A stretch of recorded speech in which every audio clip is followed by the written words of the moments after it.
James Lupton for Pro Boxing fans. Delighted to be joined on Zoom today with Akeem Ennis Brown. Riddy, how you doing? How you, my man? How you, bro? Very good, thank you. Yourself? I'm good, man. I'm good. Yeah, man. Good stuff. Let's start with what was meant to be your fights with Philip Bowes, British and Commonwealth titles on the line.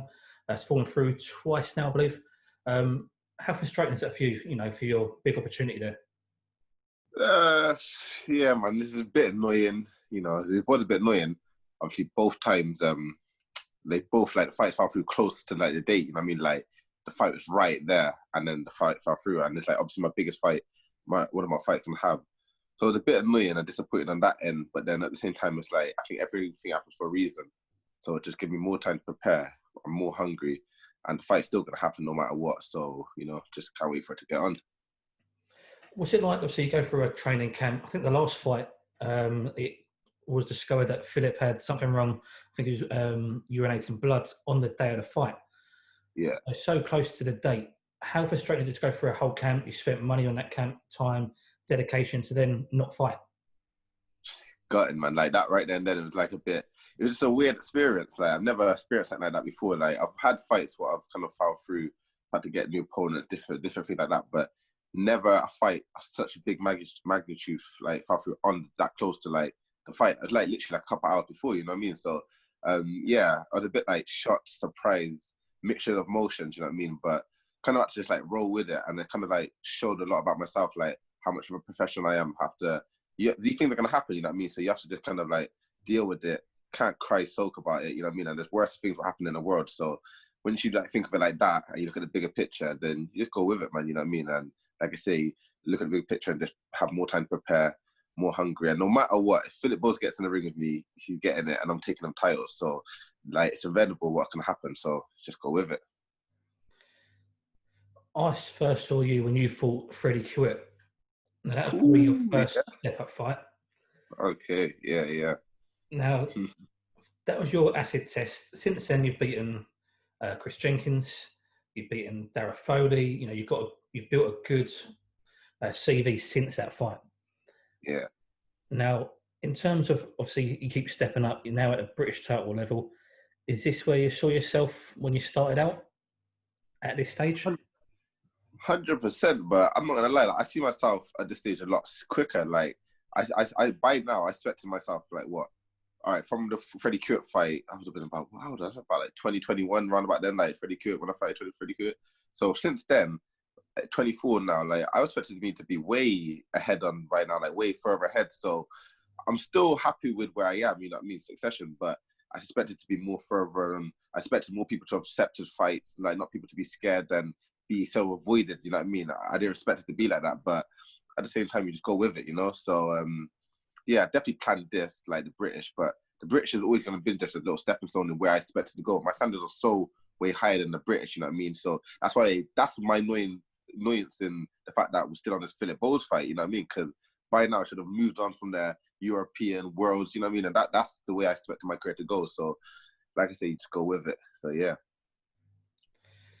Also, how frustrating is it you've not fought for over a year now because of the two fall-through dates with Philip? How, for your progression, you're 24 years old now, how important is it for you to stay active? Very important. Like I said, the main thing is you got to stay active. And I'm not gonna lie, I thought about this I think it was 2 days ago, something like that, a couple of days ago. I was thinking about it. I thought, with me not fighting a year, that's probably since I was 16. That's probably the most inactive I've been since the age of 16. So no, since probably I've even started my amateur career. So at 16, first pro. Ever since then, I've always been fighting regularly for a year. You know what I mean? At least for a whole year, more time, amateur, pro, whatever. So this since my last fight, Bill Raymond, it's been a bit weird. But I'm happy with is we just keep active with the high end sparring. You know what I mean? We spar world level fighters. Anytime we want, we can go spar Lee Selby, we spar Josh Taylor, you know what I mean, Luke Campbell, we spar all these top level fighters. So within that year, I mean, that just them fighters alone, keeping active like that, you know what I mean? So I think that makes up for a lot of it. And I've always said you gotta keep up with high end sparring. I think sparring's a lot important, but definitely there's nothing like fighting, you know what I mean? So I think, yeah, it's a bit annoying to not been out a year, but I think I'll make up for that as soon as I get back in. I feel like I'll feel straight back at home once I'm back in there. So it's good. You mentioned about sparring. you mentioned some names already: Lee Selby, Josh Taylor. There's also, I believe, Linares, Joe Cordina. The list goes on and on. You've sparred almost the whole Matchroom gym and more. Yeah. How important is sparring for yourself to be fighting, especially guys at levels of like Linares and Selby who have been world champions? 100%. Like I always say, like sparring is so important because it's like there's nothing closer to the fight than sparring, isn't it? So when you're sparring, if you're sparring a top level fighter, like thinking Linares, you get in and you hold your own against a Linares, but you're only at British level. Like you got to think, when you come back to British level, you're gonna clean up. You know what I mean? And it's not just really even a case of that. It's the fact of like everybody who's in the sport should be expectation aiming to go to world level and on beyond and trying to own the whole game. So if that's your expectation, just being able to get a little taster of world level, just in your mind sits, all right, I know I can, if I'm handling this now and I'm only at this stage, like how far can my potential go? You know what I mean? So that's the way I look at it, you know what I mean? So I know I've got bags of potential ready to unleash. I know what I've done with world level fighters, what the world hasn't even seen, people on TV haven't even seen. So the minute when I get my chance, I know the whole world will be shocked and surprised, ready for what they're going to see. So, yeah. Just to play devil's advocate a little bit, could you get overconfident by your performances in the sparring? You said there you feel like you now could go and clean up at the domestic level. Could there be complacency coming into your game because of that? 100% not, because at the same day, as long as you're a real, true professional, then you can't overlook any opponent. It's like, even the same with like Philip Bowes, for example, yeah. Like, or even not even Philip Bowes, but all the fighters I've gone against, like, from Foley's, from all the people who've been above me, the Menady, who I've men not win. When I went to fight these guys, I always thought I was better than these guys, way above these guys. These guys are never in my league, like, you know what I mean? And that's just how I feel, like, about these fighters. But then it's like, at the same time, I'm not going to walk in there and have no respect for them, you know what I mean? You have to have respect for them. If you're a fool, if you get in the ring with a Philip Bowes or any of these guys and have no respect for them, because these guys are dangerous, serious fighters. They're talented fighters. All these fighters got to be at the level they're at, you know what I mean? So you got to keep that in mind. And any of these fighters got the potential to upset your plan, you know what I mean, if you're not on your game. But I just know, as long as I stay on my game, I always said, as long as I'm on my game, no one can beat me, you know what I mean? So if I'm not on my game, of course, anybody can beat anybody, you know what I mean? But if I'm long as I'm on my game, I believe I have what it takes to go all the way, so. With these sparring sessions you've had with these top guys, has there ever been any advice or anything that you've learnt from them that's stuck with you to this day? Like you always learn from them and always get advice of all of them. But the main advice you get from all of them, what I've started to kind of clock about, everybody gives you different advice and you learn little things of everybody, different technique, different things.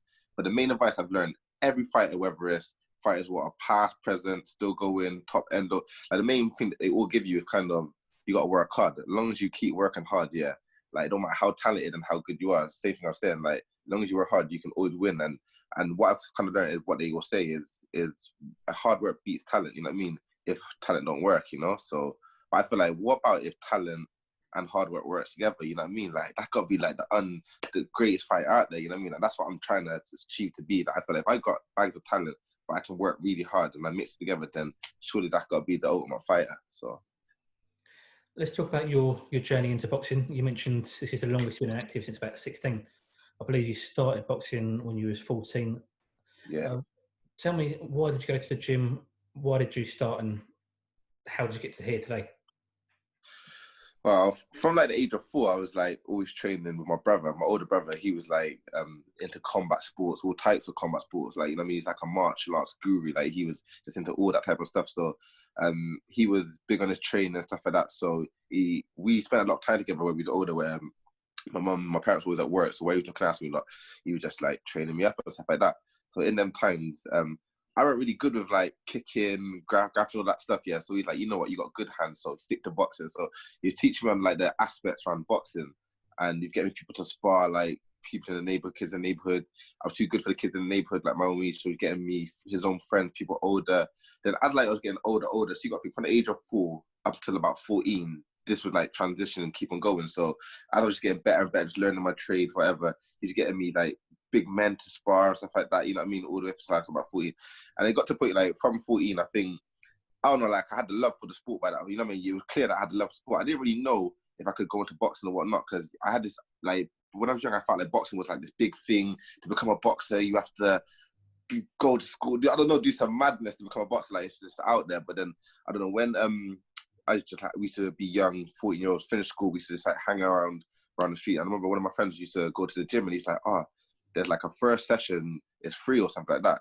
And I think all my friends were just there, 40, just hanging about outside McDonald's, but I was thinking nothing to do, why not just go there? So we go there, and I really want to go to kind of like boxing, but I just think let's just go there anyway. And then we went there, it's like, had a love for it, met with my coach, John Pittman. We kind of literally just instantly bonded. He could kind of see I was a bit different from the rest, because like everybody was there because they just wanted to be there, but I was there because I kind of like liked the sport, you know what I mean? And then eventually let me be able to spar. And then the minute he seen me spar, it was just like, well, we just come up to me after, like, you got like mad potential. You can go all the way, like, you know what I mean? You give me that kind of talk, he's saying, if you really want it, you know what I mean? And I was thinking, like, yeah, like that's what I want to hear. Like, and like I was saying, back to what I was saying, like, to become a boxer, I thought it was such a big thing, obstacle to become. He kind of like broke it down to me right there and then. And he was just like, if you just train hard now, turn amateur, like have a couple amateur fights, win ABAs, go into Olympics, really, like, you know, he broke it down so like simple to me. And in my head, it was so simple. I thought, forget everything else. That's what I want to do. You know what I mean? That's what I'm going to do. I'm going to be a boxer. I'm going to do it. I know I can have what it takes. I know. And then from there, that was like, the rest was just history. You know what I mean? Just kept coming, kept training every day. But 2 years later, from 14 to 16, I was just eager to fight. I just wanted to fight, but he wouldn't let me fight. It's like, I had to show something for people to let me fight. And I was like, nah, I just want to fight. Let me fight. He's like, nah, keep coming. So they had me back for 2 years. But it was a good thing, because in them 2 years, it's like I was just a bag of raw talent. So after them 2 years, it's like I kind of learned the boxing skills. 16, had my first amateur fight, and I literally just fell in love with the sport right there and then, man. You know what I mean? It was just something else, and the rest is history, like I said. So you started at 14, but you was fighting sort of on the streets from 4. When you went into the gym, did you already know that you had the ability, or did you find out later on that you had that talent, as you say? See, I always knew I had the ability. I always knew I was good. You know what I mean? Like, I always knew. And that's what the thing about the sport was coming to, because it's like, all right, I want to see how good am I against these boxers. So when I'm coming into the gym, it's not like, I don't think, I'm not good. I think I know I'm good, but it's like, how good are these guys, isn't it? Like, you know what I mean? So I'm expecting these guys to be really good. And I know I'm good, but for these guys to be better than me, they've got to be really, really good. You know what I mean? So that's the way I'm looking at it. But then it's like, within sparring them, and then you're getting different tested. Don't get me wrong, as you're coming along through the first couple of years of my like boxing career, it weren't all my way, you know what I mean? You're learning different things, but that's what I loved. I loved stepping up and having hard spars, going away, getting better, coming back, and then dealing with that guy, and then, you know what I mean? And then little things, and before actually fighting for, sorry, what's that?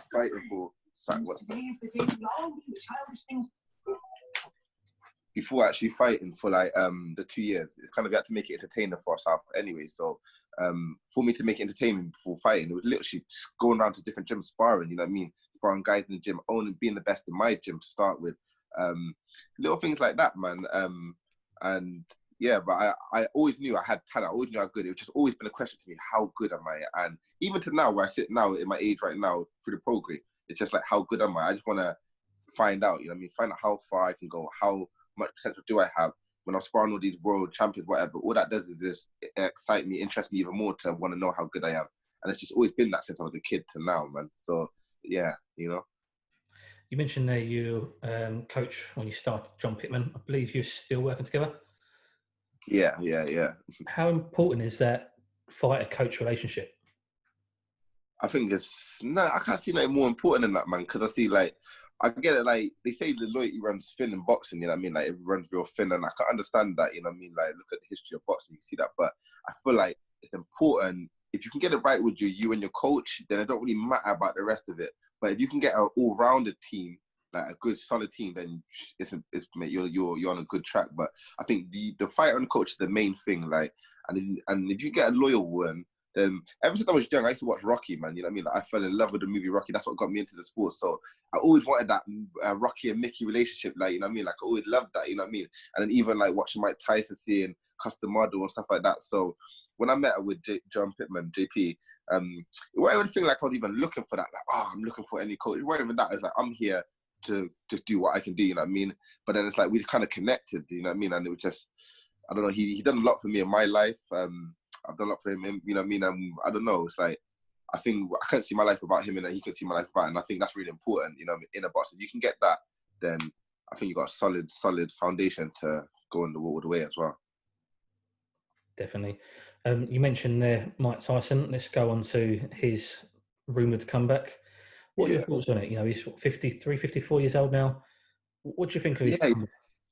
yeah. I want it to happen, man. Like, you know what I mean? I'm thinking, obviously, I'm saying it's like it's gonna be a little charity exhibition, and even for that, the way he's speaking, I don't see nothing wrong with it because he's already shown respect for the sport. If you know what I mean, he's saying, "I'm not coming back into the game like that. I'm not gonna fight no young this and that, and I'm not gonna fight no one who's not good." You know what I mean? It's gonna be only if it's a where we fight, and I think right from there, it's like if he comes back and he fights some young, fresh, someone who's really top, I'd think nah, it's a mismatch. If he comes back and fights some proper old man who nobody knows, and I'd be like, I'm not interested. But if he comes back like, I don't know, I'm hearing the Holyfield fight or the Tyson Fury dad's fight, them two fight perfect. Like, I think that is something what could, them people need them fights because boxing needs them fights, I would say, because that's something what could elevate boxing on a whole nother level, you know what I mean? Little fights like that. And that's not even someone we'd even suspect to be fighting, you know what I mean? Or people got the eyes on. I think it's a good thing. And if it's going to come back for a one-hit wonder fight, I think that's a great thing for boxing if it's done right, you know? Like, if it's done right opponent, organised right, done properly, no matter who might have to fight, everybody's going to watch anyway. So it don't matter people just like judging it and mocking it, everybody's going to tune in. So let's get behind it and make it be done right and make a good thing for boxing. I think that's great. Like, perfect. What's your thoughts on it? What do you reckon? What are you thinking of it? What do you reckon? Health and safety side of it. You know, he's not only that. When he was fighting towards the end of his career, he was losing. Yeah. So, like you say, as long as it's not a mismatch. I mean, is it similar to these YouTube fighters? You know, It's going down that same line. I think it is down that same line or that similarity in that same way. But then the reason why I can show more respect for it because it's Mike Tyson been there, he's done it, he's paved the way, and if it weren't for people like Mike Tyson, the sport wouldn't be to what it is. So I feel like people should give him his dues and let him do his thing because he's someone who's paved the way for sport. But I do get what you're saying, like the other side of it, if you look at it like that, like old men fighting, it kind of makes it a bit cringe-worthy, you know what I mean? They don't really sit well with a lot of people. But then I look at it like Mike Tyson, them type of fighters, they're not like any old men, you know what I mean? Like these guys, look at his physique. Like look how he's been training for how long and look how quick he's got back in shape, top shape. I think he's in more better shape now, better condition than he was when he fighted the last couple of fights, you know what I mean? So I'm interested, but like you say, only I think that's what makes it intriguing to see, and that's why it will sell a lot. People will want to watch to see, can he actually come back and have like a former shell of himself, or is it going to be just worth it? You know what I mean? So, but yeah, I think it's interesting. I don't know, it's interesting. what is it about boxing that keeps enticing people back into the sport? I think it's a mixture of things. I think it's that human nature of like, because humans just from in history, humans just love violence. Some people don't like it, but then it's always like if something's happening, something, or someone sends you a video or something like you don't really want to see it, don't really, but you want to like you're peeking just to have a little. You know what I mean? It's like your curiosity, like that's just the human nature of like violence stuff like that. I think, and that's just sit with since Roman days to Greek days, from when they used to do little different things. People used to fight lions, different things like that. You know what I mean? So I just think that's just been for the entertainment of humans. But I think the other side of it is when it's competitive. I think what people love about it is the willing of not knowing, like you know what I mean, not knowing what can happen, not knowing what's gonna be next, what could be. You know what I mean? The expectations of people turning from nothing to something. You know what I mean? It's all these mixtures of things what make the sport of boxing so interesting. You know what I mean? Like we were saying about Mike Tyson, even right now, we're saying we don't know what he could be. Could he be something good? Could it not be? But you never know, man. Like that's what I'm saying. I think there's a mixture of things what brings people to the sport of boxing, and everybody plays different roles in it, but we all have the same love for it. You know what I mean? A mad love for it. Like Definitely. Also, a little bit off the boxing, but current topic. We saw this week Anthony Joshua out doing a part of a march and protest for Black Lives Matter. As a black man yourself, I wanted to ask you your thoughts on the whole Black Lives Matter, and have you ever experienced any racism in the sport or away from the sport? yeah, like I'm all for the Black Lives Matter, like 100% I'm for it, and I feel like everybody should be for it, no matter what race, color, whatever. Like I feel like everybody should be for the Black Lives Matter, and I'm happy because there's always been a movement. People don't act like this is just a new thing. This has always been there. People always want a change and difference. It's only now that it's actually maybe because of social media, maybe because of like I don't know, the world, maybe because of Corona, maybe because there's no one going to do, but now it's actually getting a light shined on it properly and the attention it should be getting. And hopefully after this, some different could become of it, you know what I mean? Some change could be happen. But me as a black man, yeah, like 100%, I wouldn't even be here saying like, oh, I wouldn't change. Like, I've experienced racism on so many different levels. You know what I mean? And I remember times when I was young, and I was like, even like I said, when I was so just turned amateur. So even after being 16, I was about like 17 or whatever. I've been a young black man at night jogging, hood, give me training. So I got to be jogging, ready for training. Thinking, yeah, cool. And then getting pulled over by police, just you're in the wrong neighborhood and this and that. Ratata, what are you jogging for, black man? The dogs getting pulled on me, guns. I mean, I'm thinking, for what? Like, I mean, like, I'm thinking, as a black man just running in the area, and I feel like that mistreatment and justice ain't right. So from a young age, from then, I just had to just like roll with that thing. That's just normal. You know what I mean? That's just normal. That's how it is. And the best thing is to just go with it. And I feel like as at the age I'm at now, and the things I start to see, I feel like that ain't normal. Like, you shouldn't have to just accept certain things like that. And that's just one thing in the many things of it. And I'm not one of these guys who can sit to be able to boohoo me, say I've had this happen, that happen. I can't really care, but life goes on. Like I said, there's worse things in life. A lot of things happen in life. I'm just happy that now certain things are getting shined on it.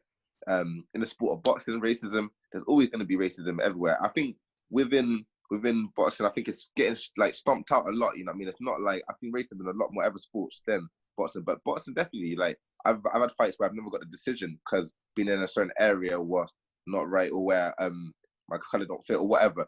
I've been in fights. Somewhere we went to this fight, I was in the ABA Championships and the Western Counties finals, and we went to this place. I don't know where it was far, yeah, but I said to you, I was like the only black guy in the building, yeah. But it's like, I didn't even care. Like I said, I was young, so I didn't really think stuff like that. I didn't really care. And to me, it was like, if anything, if there's gonna be any racism, that's gonna just spur me on. You know what I mean? That's how my mentality was. So I was being in the ring and hearing them shouting, "Oh, look at the little blackie! Look at his skinny black legs! Look at blackie! Get out here! Knock out the little black!"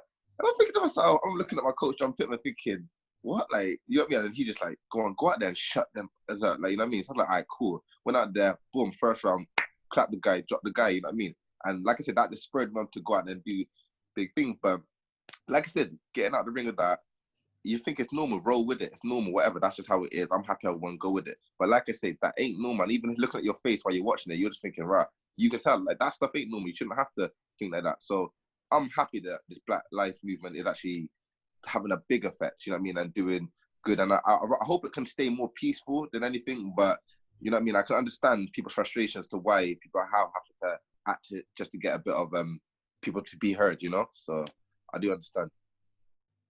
Absolutely. And finally, back onto yourself in the boxing. Obviously, with MTK Global, they announced they got a few dates for their first few shows.